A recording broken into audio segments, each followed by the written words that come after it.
So let me paint a picture. Your husband pulls in with a bouquet of flowers or chocolate or some type of a gift. He comes in the door and you are surprised to see that because just a day ago or in the morning, um, he had insulted you, hurt you, or worse, there was a violent episode and there was some kind of an abuse that happened. And you are first surprised, but then relieved. Relieved that, oh, the nightmare is over. He apologizes and tells you sweet nothings, and I'm sure he sincerely means it, but that's a different story. And you accept finally, after the turmoil of pain and agony and the incident that occurred, this is a welcome relief.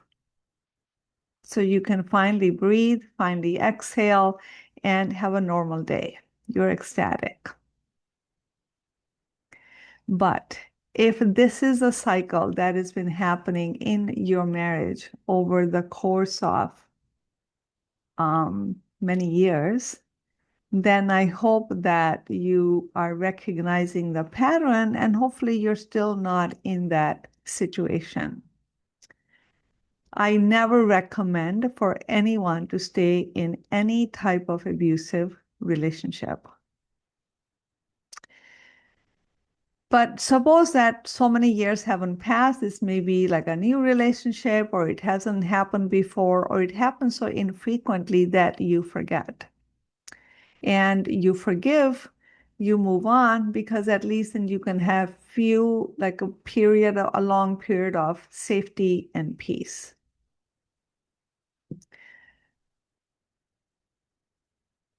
So stay tuned, and I'm going to dive into this a little bit more.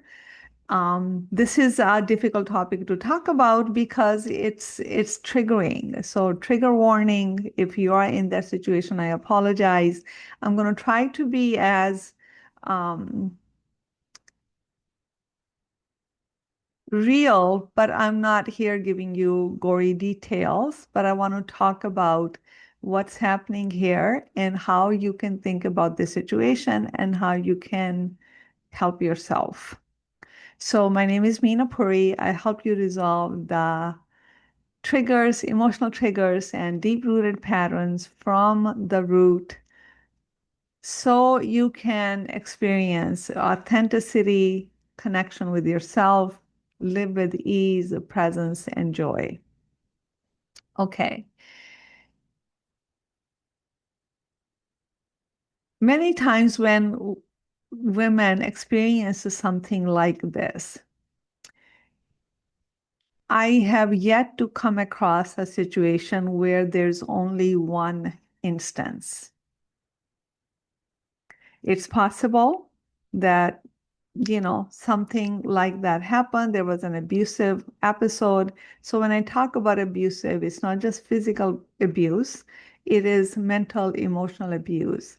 Sometimes it's really blatant, other times it's very subtle. The subtle ones are the worst because they leave you confused and you can't find an apparent reason. Okay. That's also called gaslighting, but so you get my point.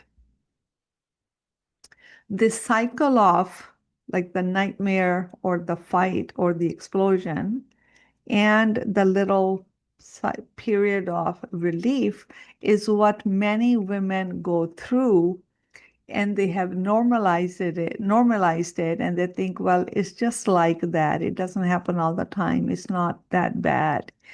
Look at the time when he brought flowers. He apologized and he did this one nice thing.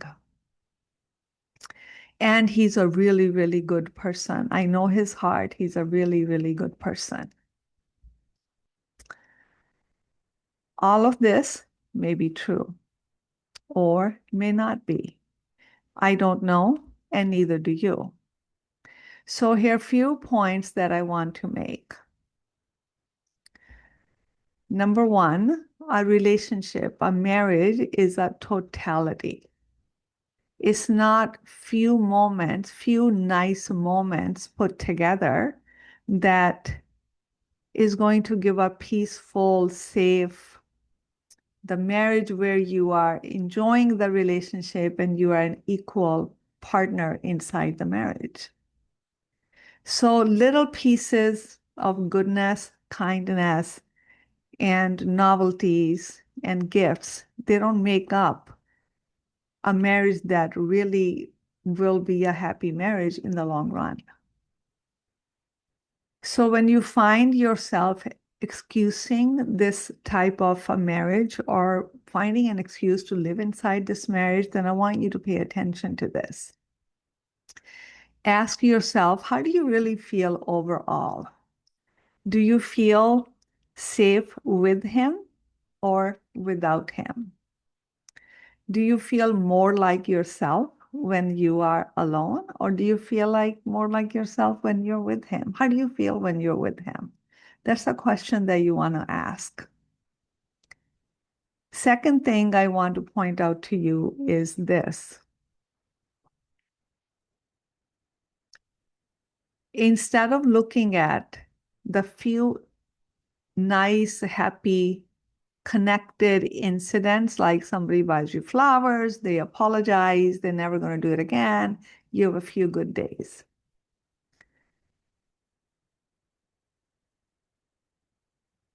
None of that can ever make up for the instances where you were undermined, insulted, gaslit, or worse, abused in any other way. So what do I mean by this? We have it backwards. We look at the few nice things and we say, oh, he's a nice guy. Look at the one nice thing that he did. What we are doing, we are trying to hold on to something like a survivor mechanism. Like, I'm just surviving. What is the very minimum I need in order to survive? I'm not here to tell you what you should or should not do. That's everybody's individual decision. If that is how you want to live and you're okay with it, then don't let me tell you otherwise.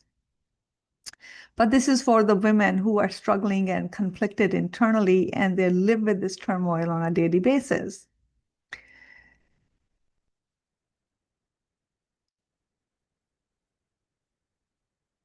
What you want to look at is overall, how do you feel? But what you don't want to ignore is even the one time where you were gaslit, even the one time where you were undermined, the one time where there was abuse of any kind, any way, shape, or form. First of all, these kind of things never just happen once. It actually over time escalates and gets worse. It doesn't get better. But, there are all kinds of couples and relationships outside. Maybe it was an isolated incident. You two have worked it out and it has never happened since, and wonderful. But it's a very rare thing that someone is a little bit controlling, little bit abusive, little bit mean. It's either they are or they're not. You're not little bit abusive. You're abusive. You're not little bit controlling. You're controlling. It's the little bit that's a trap for you. Because when that little bit becomes a lot, you don't realize it. The little bit was an initiation into self-abandonment, into normalizing what should not be normal, into just disappearing.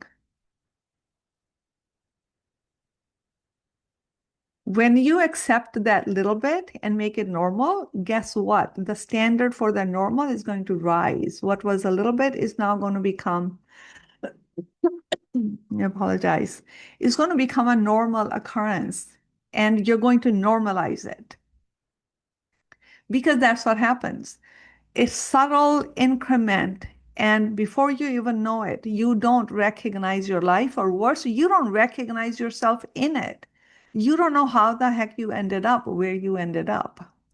So, my point is, this is where you need to develop zero tolerance policy, which means insult, abuse, underhanded comments will not be tolerated, even once, even for one fraction of a second.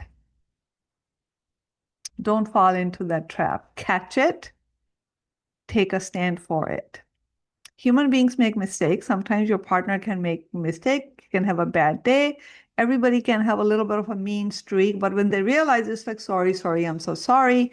But you want to remind them that this is not acceptable. And you speak up every single time. You put him on notice, which means you're listening, you're paying attention.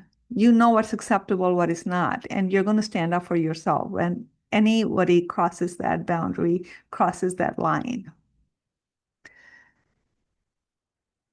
Boundaries are not created for other people. They're not created to see, well, who else can get in? They are created to include ourselves in the equation. What we end up doing, we think the boundaries is like who I can keep out and who I can let in. That's part of the story. But the question is, are you in? Are you included in that boundary? The whole point of boundary is about you. What is acceptable to you? What is it that you want? What is it someone needs to do in order to get access to you?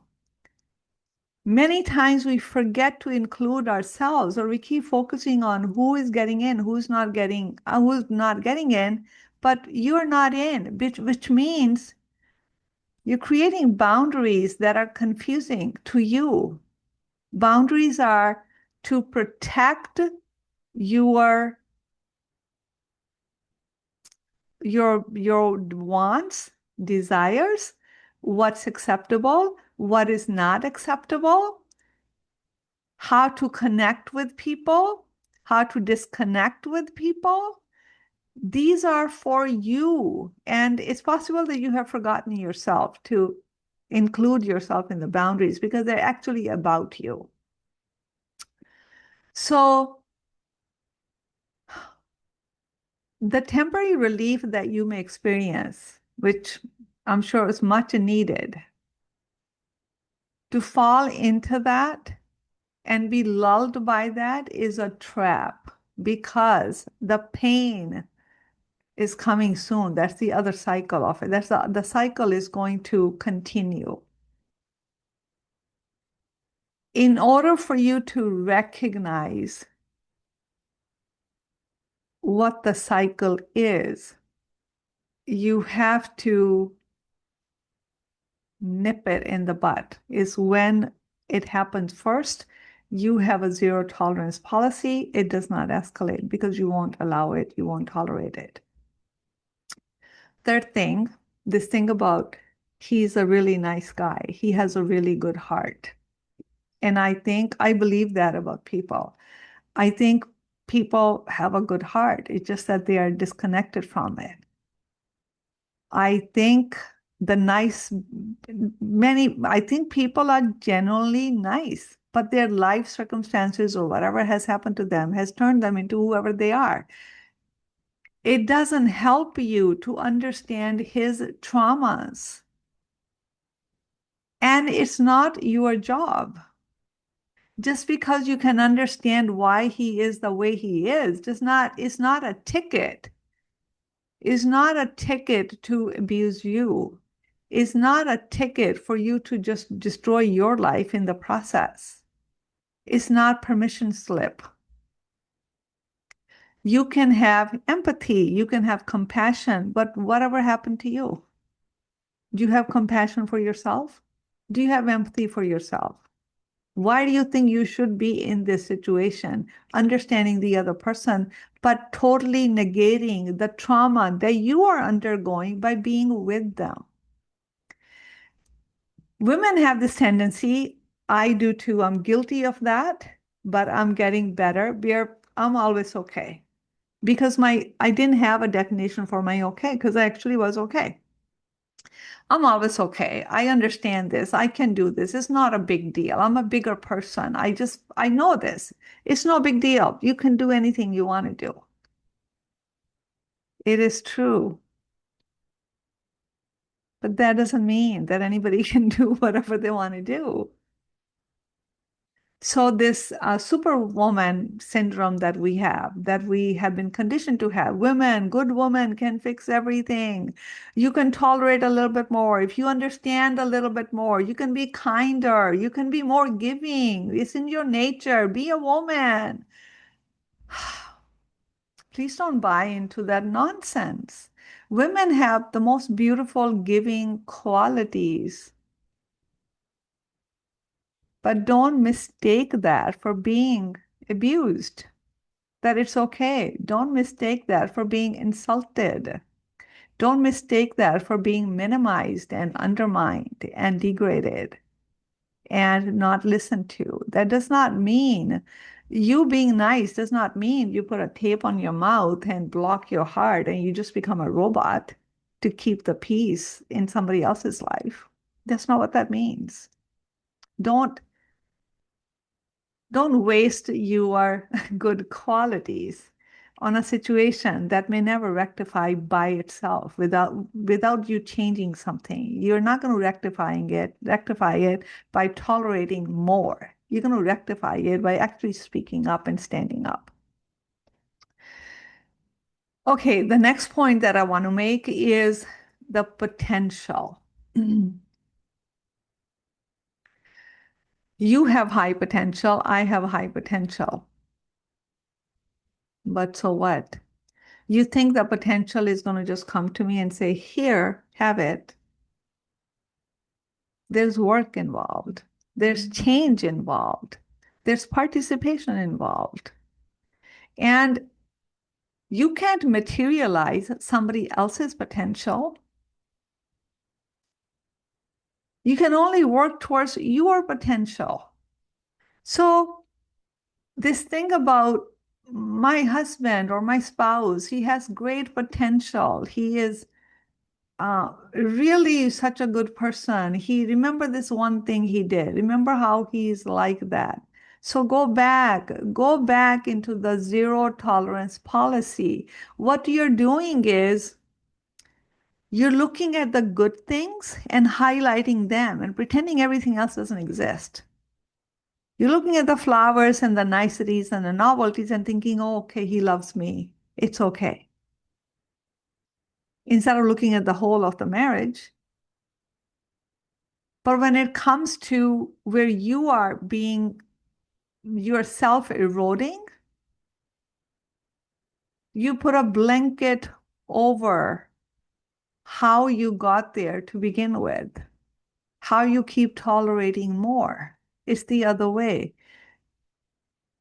You do not, 0% zero tolerance policy is about you not tolerating even once, even one fraction of a second when you are being degraded, spoken to in an ill way, abused in any way, shape, or form, undermined, gaslit, and just plain old ignored, and you didn't do anything.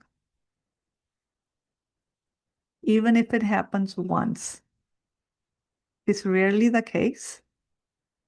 So even if it happens once and you speak up, that's a way to make sure that it doesn't happen again. But if you don't speak up, trust me, there's more coming. So his potential is his to work up to. It's not yours. His potential is not what you can create a home with. His potential is not what you can have a relationship with. Everybody has a potential to be a really amazing human being. Everybody is not going to be an amazing human being. People have their own path, own journey. It's called accountability. It's called responsibility. You don't take somebody else's responsibility and make it your own. Look at the reality of your relationship. Look at the reality of what the person treats you like and let go of the potential. His potential is his to work up to. It's not for you. You don't tolerate bad behavior. You don't tolerate everything you should not tolerate because he has a potential to be a really good person. Don't make that mistake. You can hurt, you can cry, you can have compassion. I know what it feels like to really, really care for people. I really care about you. That's why I'm sharing this with you. But that doesn't mean you destroy your life in the process. That does not mean you need to be subjected to it on a daily basis in your life. So look at the reality.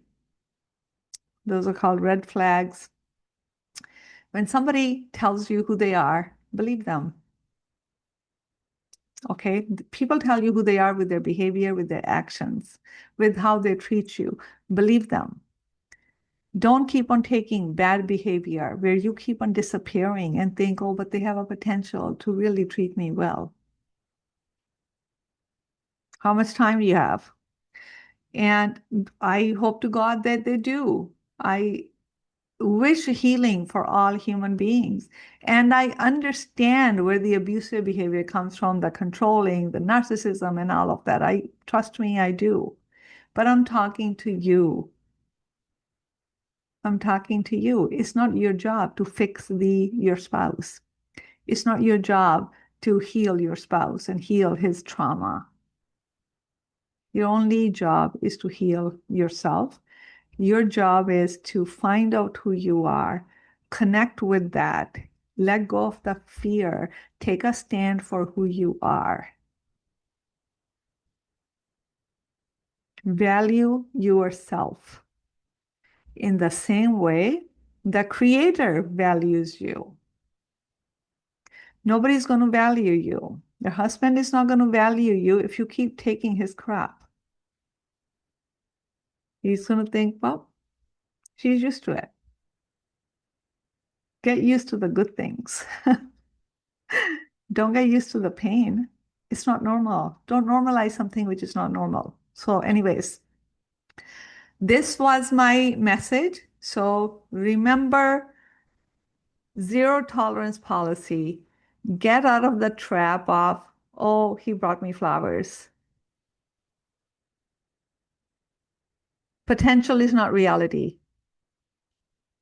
His trauma is not your job to heal, it's his. I hope that was helpful. Tell me in the comments what stood out to you. Tell me in the comments what's currently what you're struggling with in your relationship. If you want to share that, I love to read your comments. And if this is where you are in your marriage and you're struggling, I invite you to my upcoming 12-week program, which is created for women who are stuck inside their marriage, who are lost inside their marriage, to help them find their voice, create boundaries, and show up as an equal in their marriage in 12 weeks. This is a culmination of my 30 years of work in this area. And you don't have to spend years with me. Spend 12 weeks with me, and your life can change if you want it to change. So there's going to be a link for you to schedule a call with me. We'll jump on Zoom for 40 minutes, see where you're at, see what your biggest challenge is, where you're feeling most stuck, and I'll share about the 12-week program and see if it is a good fit. Either way, even if you don't sign up for the program, you're going to walk away with clarity like you've never before. So I invite you to go ahead and book that call. And don't forget to like, share, subscribe, and comment. And I do really appreciate you engaging with my content. And I'm so thankful that you're here. I will see you at the next video. Take care.